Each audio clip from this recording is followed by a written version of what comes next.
The following reflection, entitled The Levitical System for the Uninitiated, was first published on the Anchored Argosy. Many a well-intentioned program to read the Bible through in a year has founded upon the rocks of the book of Leviticus. If the instructions for building the tabernacle and the description of its construction at the end of Exodus seem tedious, at least they are not anywhere near as strange and foreign as the book that follows. To understand the sacrificial system, we need to inhabit a very different mode of sense-making in the world, one that is quite strange to us, although perhaps not altogether as foreign as we might at first think. While we largely understand the world through abstractions presented to the detached eye of theoretical reason, the sacrificial system is addressed to people who understood the world through a more practical, poetic, and concrete logic. Such a form of sense-making is a great deal more sophisticated than moderns typically appreciate, and, when grasped, may reveal just how limited our ways of inhabiting and interpreting the world can be by comparison. As children of the modern world, we tend to think about things in terms of abstract and disembodied concepts.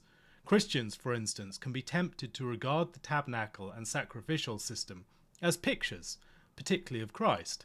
The point, we suppose, is to reflect upon the pictures and to see what ideas they are teaching.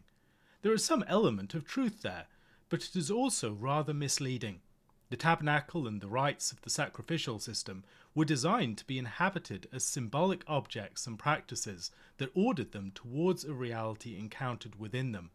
They were not primarily designed to be looked at from without and translated into abstract ideas. The whole sacrificial system, for instance, was an extensive poetic mapping of Israel's life onto the animal and vegetable realm of creation, ordered around an architectural symbol, the tabernacle that was, among various other things, a macrocosm of the human body and a microcosm of the creation, and practiced within the patterns set by celestial bodies and the earth's seasons. Israel was to make sense of and articulate its existence and its fellowship with God in terms of this profoundly material and concrete reality. For Israel, the created cosmos was not merely a site for the operation of mathematical laws upon generic particles, nor a reservoir of raw material to be extracted and pressed into the service of humanity's power, nor even primarily a realm of beautiful surface spectacles to gaze upon.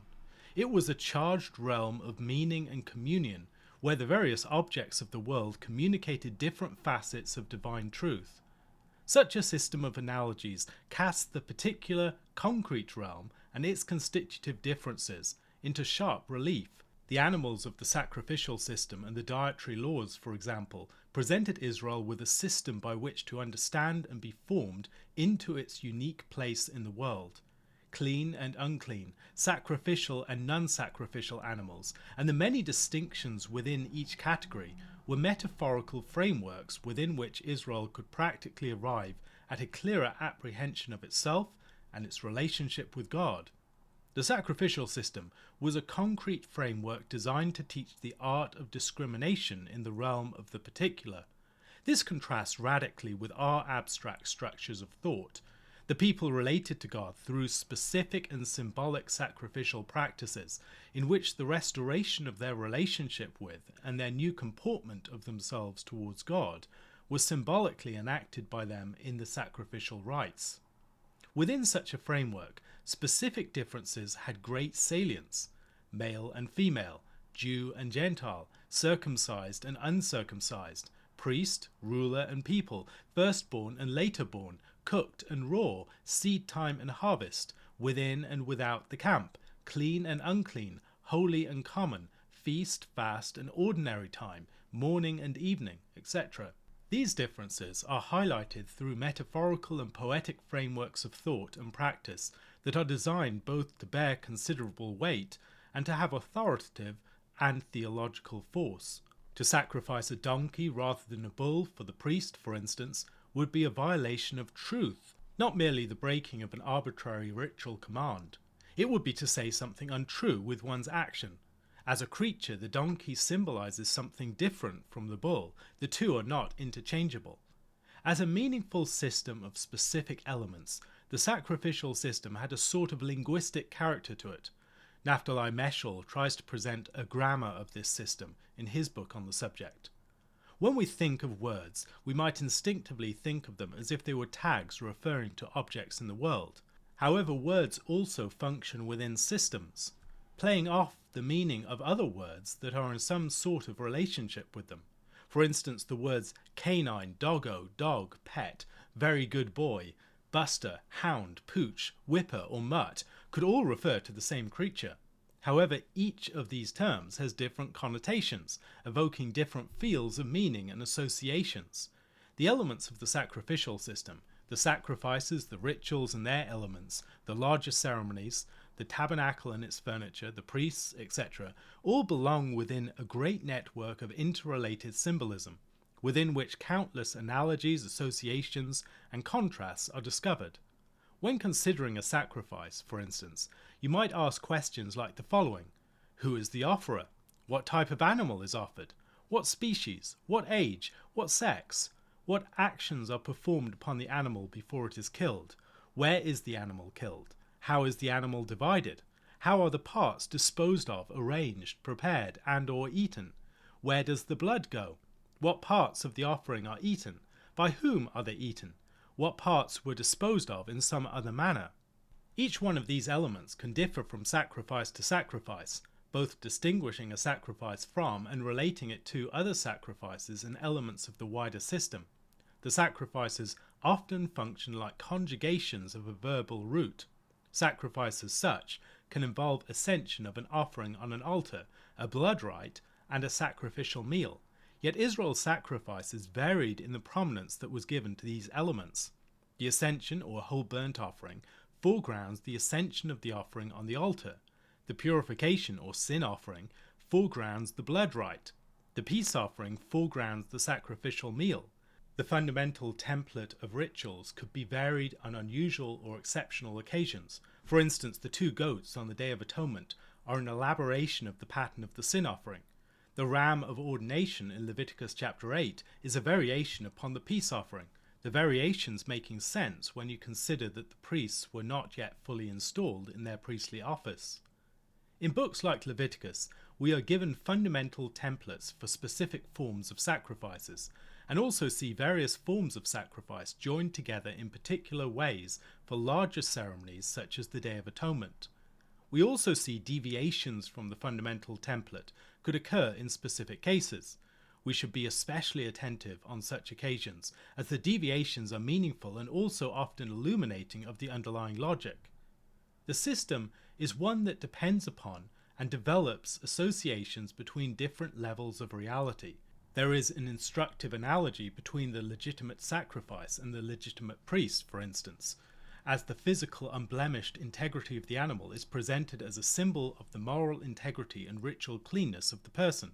The sacrifice for the priest had to be a male without defects, and defects that disqualified a priest would also disqualify a sacrifice, as we see in Leviticus chapters 21 and 22. As human life, society, and relation was mapped onto and symbolically enacted with a system of animals, architecture, furniture, agricultural seasons, and ritual, Israel could make sense of itself through participation in the mirror of symbol and ritual. The sacrifices chiefly occurred within the order established by the tabernacle, a symbol of Sinai, the human body, the body politic, and the cosmos. As the various rooms and pieces of furniture of a house give shape and articulation to the different practices that occur within and around them, so the different zones of the tabernacle and its furniture give shape and articulation to various aspects of itineraries of approach to the Lord. The power of the sacrificial system is that as animals represented Israel and its various members, by performing sacrifice through symbolic substitutes, Israel could both represent and enact its own proper approach to God. The point of the rituals was always primarily as things to be performed, not primarily to be fodder for theologizing. The theology lay beneath the surface of the ritual texts and practices, implicit in the logic of their performance, and tended to surface through close attention to their place in a system, as it emerges through comparative study of many texts. As the rituals were performed, we should presume that the theological meaning of proper approach to God was internalized through their metaphorical forms. Even as moderns, we are not entirely alienated from symbol and ritual. A wedding is a good example of a symbolic ritual that continues to play a powerful, if somewhat diminished, role in modern society. To go through the rigmarole of a wedding seems unnecessary to many. Surely all that matters is a man and a woman's personal intent to have a faithful lifelong union. And in exceptional cases, people can be considered as married without having gone through a ceremony, or even in some jurisdictions without having registered their union. Yet the public ceremony, with its attendant rituals and symbols, is by no means unimportant. The public ceremony of the wedding plays out the greater transition that the joining of the couple represents. Faithfully enacting and fully inhabiting the ceremonial drama is the means by which the real transition can best be accomplished and made sense of. The symbol is how we grasp the reality. The ceremony is how we experience and enact its transitions. The reality is most fully and deeply encountered in the symbol.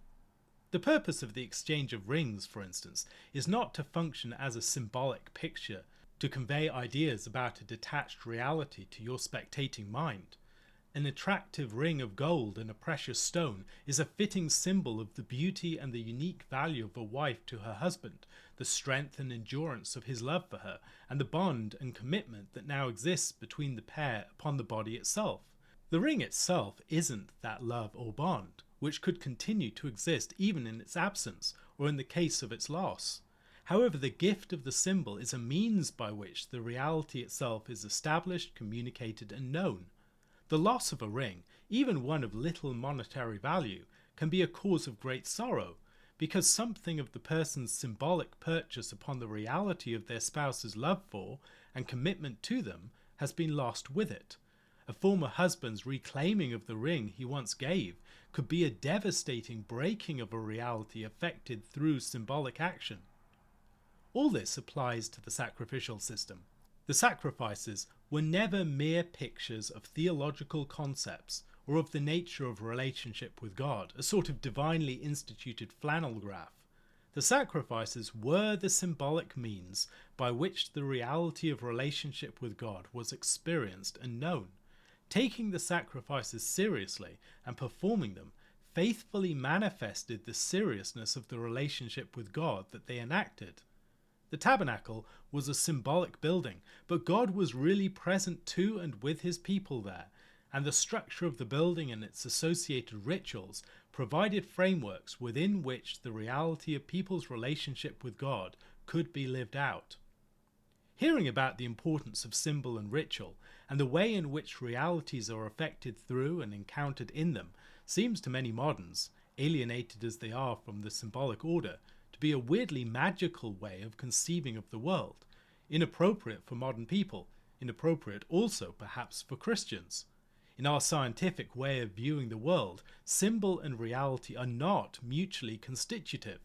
Rather, symbol is typically regarded as standing outside of reality, as a signifying pointer to it. Entangling the two seemingly invites primitive and superstitious modes of thought. Symbol certainly isn't magic, even though it is effectual. As Hebrews argues, the blood of bulls and goats could never take away sin. The tabernacle was always patterned after and a copy of a greater realm of the Lord's presence, and was never the true archetype. However, the objectivity of symbol and ritual is important to consider here. Symbols and rituals are not mere external expressions of private intentions. The sacrificial system was given by God as an objective means of approach to him, pre-existing any individual's intention to approach God in such a manner. The worshipper did not determine what the sacrifice meant or accomplished, but rather enacted the divinely established meaning and purpose, either faithfully or unfaithfully, as the rituals of sacrificial approach were objective, God-given ways of drawing near to him. Although the sacrificial system was generally attended with a divine promise of efficacy, the prophets speak of the failure of sacrifice on account of wickedness and unbelief. Sacrifice was clearly not automatic. Rather, the efficacious practice of sacrifice presupposed the integrity of heart, ritual, and broader conduct. Where supposed worshippers were presenting sacrifices to the Lord, while their hearts were far from him, or while they were willfully persisting in oppression of their neighbour, their offerings would not be accepted. We might regard sacrifice as a sort of enacted prayer following a divinely instituted pattern of approach. When performed in faith as a petition to the Lord for cleansing, forgiveness, access, or communion, worshippers could be assured of the acceptance of their sacrifices. Thank you very much for listening. If you'd like to read more of these reflections, you can do so on the Anchored Argosy, our free Substack. If you would like to support this and other work that I do, you can do so using the Patreon or PayPal links below. God bless.